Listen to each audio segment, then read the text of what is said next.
You might say I'm your typical guy, but with a twist. I'm in my late 20s, working a 9-to-5 job at a marketing firm where I excel at making mundane products sound exciting. My wardrobe is 90% nerdy graphic tees, and my hidden talent is reciting the entire dialogue of the Lord of the Rings trilogy from memory. One day, Sarah, my girlfriend of 5 years, quipped, "You know, if you ever leave me, I'll just have to marry your movie collection." Laughing, I replied, "Well, if you think you can handle Gollum's mood swings, be my guest." Our cozy apartment doubles as a shrine to my ever-growing Funko Pop collection. Most importantly, Sarah and I are the kind of couple that finish each other's sentences and take turns winning at Mario Kart. Everything seemed to be going smoothly. A perfect balance of love, laughs, and late-night pizza binges. But, as I would soon discover, life had a wild roller coaster ride in store for me, complete with twists, turns, and a few unexpected dips. So, buckle up, because it's going to be a wild ride. One fateful evening, I came home early from work, excited to surprise Sarah with a new addition to our Funko Pop collection, a limited edition Frodo Baggins. As I opened the door, I heard her voice coming from the bedroom. She was giggling, saying things like, "Oh, you're so bad," and "I can't believe we're doing this." My heart pounded in my chest as I tiptoed towards the bedroom, dreading what I might find. As I peered around the corner, I saw Sarah with not one, not two, but 10 different guys, all on a video call, laughing and flirting with her. Oh, I couldn't believe my eyes. In a shaky voice, I called out, "Sarah? What's going on?" She jumped, clearly caught off guard, and stammered, "Oh, hi. I can explain. This is, this is just, book club." I raised an eyebrow. Book club? Really? Last I checked, The Art of Seduction wasn't a required reading. Feeling the burn of betrayal, I unleashed my inner Gandalf, bellowing, "You shall not pass!" as a faithful girlfriend. With dramatic flourish, I slammed the door and retreated to the living room, my heart aching and my world crashing down around me. In a desperate attempt to salvage our relationship and test Sarah's commitment, I hatched a plan to propose to her. I figured if she truly loved me, she would accept and end her virtual dalliances. So, with a fake ring in hand, I wasn't about to risk a real one. I prepared for the ultimate test. We went out to our favorite pizzeria, and as we enjoyed the heavenly combination of pepperoni and pineapple, I got down on one knee, feeling the weight of the moment. "Sarah," I began, "we've been through thick and thin, and I believe our love can conquer all. Will you marry me?" Sarah's eyes widened in shock, and for a moment, I thought she might say yes. But then she burst out laughing.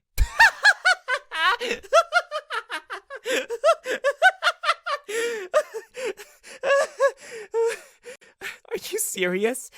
You expect me to marry you after I've been, exploring my options?" Feeling the sting of her words, I was about to respond when my stunning coworker Emily just happened to bump into us. She glanced at the scene unfolding and with a mischievous smile asked, "Hey, if she doesn't want to marry you, can I?" Sarah's jaw dropped, and I couldn't help but grin. This unexpected twist was just what I needed to move on from a relationship built on lies. Just as Sarah stuttered, trying to find a response to Emily's daring question, Emily leaned in closer to me, her eyes twinkling with genuine interest. "Really, though," she said softly, "if you ever want to go out sometime, I'd love to get to know you better. Besides, you look like someone who could use a bit of excitement in their life." I was floored by her forwardness and her apparent attraction to me, especially given the embarrassing situation I was in. It seemed my luck was finally turning around. Sarah's face turned beet red as she stormed off, leaving me standing there with Emily. A few weeks later, as I continued to nurse my bruised heart, I noticed a new intern at work. She was quiet, unassuming, and struggling to keep up with the demanding expectations of our boss. Over coffee breaks, we exchanged a few lighthearted conversations, sharing our love for cheesy rom-coms and debating the best donut flavors. I found myself really looking forward to these little interactions. One day, when our boss was berating her for a small mistake in front of the entire team, I couldn't take it anymore. "Come on, give her a break," I said, stepping in. "Everyone makes mistakes, and she's just trying to learn." Our boss's face turned a deep shade of crimson. She glared at me, her eyes filled with anger. "Are you questioning my judgment?" she bellowed, causing a few people in the room to jump. I hesitated for a moment, feeling the tension in the air, but decided to stand my ground. "No, I'm just saying that we should be more understanding and supportive of our new colleagues. Besides, didn't you accidentally delete the entire budget report last month?" Our boss huffed, clearly annoyed, but decided to back off, knowing she was outnumbered. The intern gave me a grateful smile. "Thank you," she whispered. "I really appreciate it." It wasn't until the next day that I found out who she really was. During a company-wide meeting, the intern walked up to the podium with an air of confidence that I hadn't seen before. "Hello, everyone," she said. "I've been working here undercover to assess the work environment. I'm actually the CEO of this company." The room fell silent, and everyone stared at her in disbelief. I was stunned, but she caught my eye and winked, silently thanking me for standing up for her.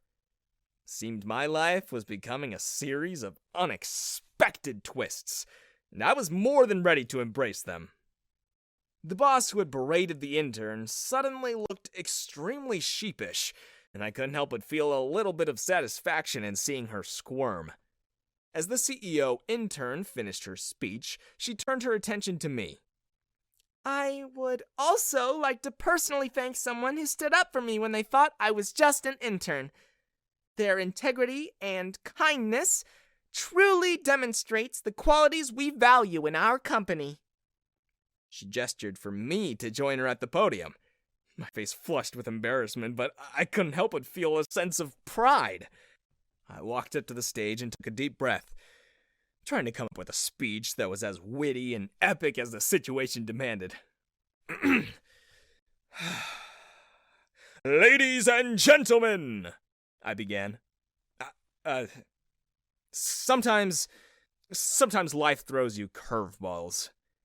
And other times, life throws you a new intern who turns out to be the CEO. The point is, you never know who you're talking to, so always treat others with kindness and respect." The audience chuckled and the CEO intern grinned at me. "Thank you, Alex, for your courage and integrity. I am pleased to announce your promotion to Vice President of Creative Development." The applause was thunderous.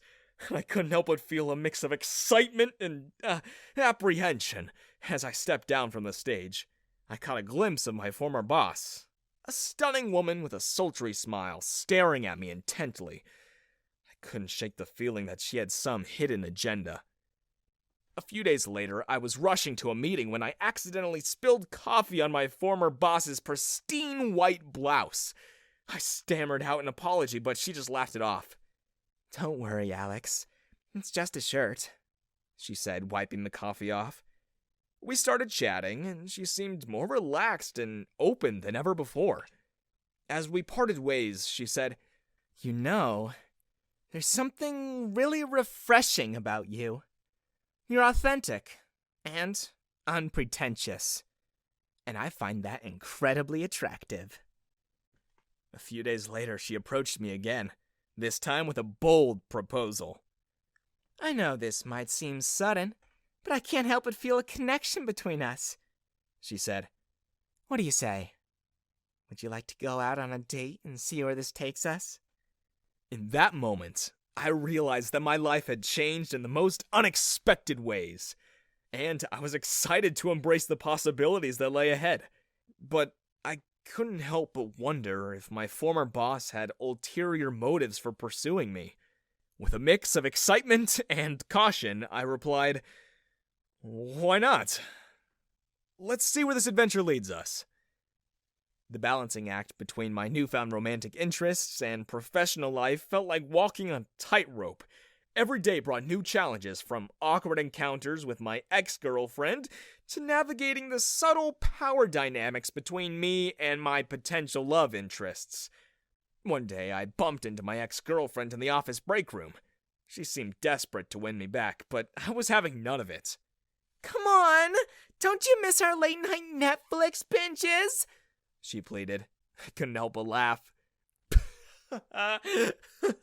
Oh, you mean, watching you text other guys while I tried to enjoy the show? Yeah.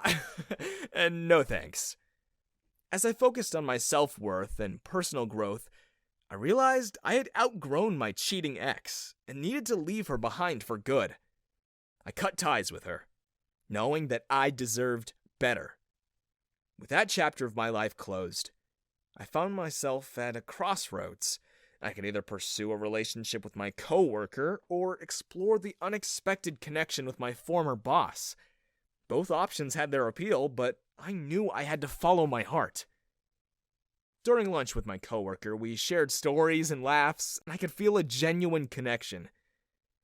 You know, she said, playfully nudging my shoulder, we make a great team. Have you ever considered how unstoppable we could be together, both in and out of the office? As our conversation went on, we found ourselves talking about our dreams, aspirations, and even our fears. I've never opened up like this to, anyone before, she admitted, looking into my eyes. There's something about you that just makes me feel so comfortable and at ease. On the other hand, my former boss and I had our own unique chemistry. In a meeting, she leaned over and whispered, I find it so refreshing how you've never hesitated to challenge the status quo.